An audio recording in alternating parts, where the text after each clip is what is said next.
আসসালামু আলাইকুম। আজকে চলে আসছি বরুণ মৃৎশিল্পী।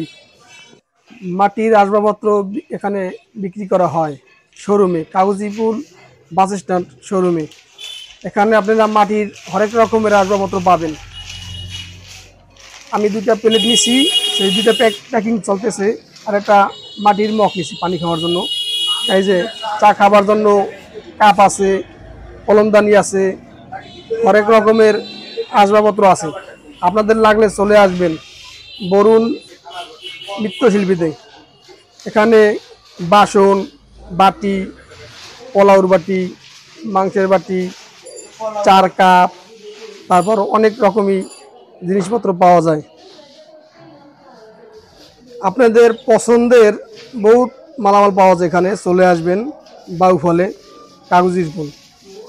এখানে চা খাবার মতো কাপ আছে, মাটির খেলনা আছে। এই যে কাপ দেখছেন, অসাধারণ কাপ। এই কাপটা 60 টাকা পিস, কাপ পিস 100 টাকা পিস।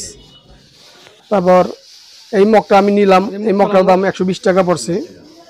অসাধারণ একটা মগ, আপনারা নিয়ে দেখেন। মাটির আসবাবপত্রে খাওয়া দাওয়া করতে অনেক মজা আছে। আমি প্লেট নিয়ে রাত্রে ভাতও খাইছি প্লেটে। আসলে খাইতে খারাপ লাগে না, ভাত তো স্বাদ লাগে।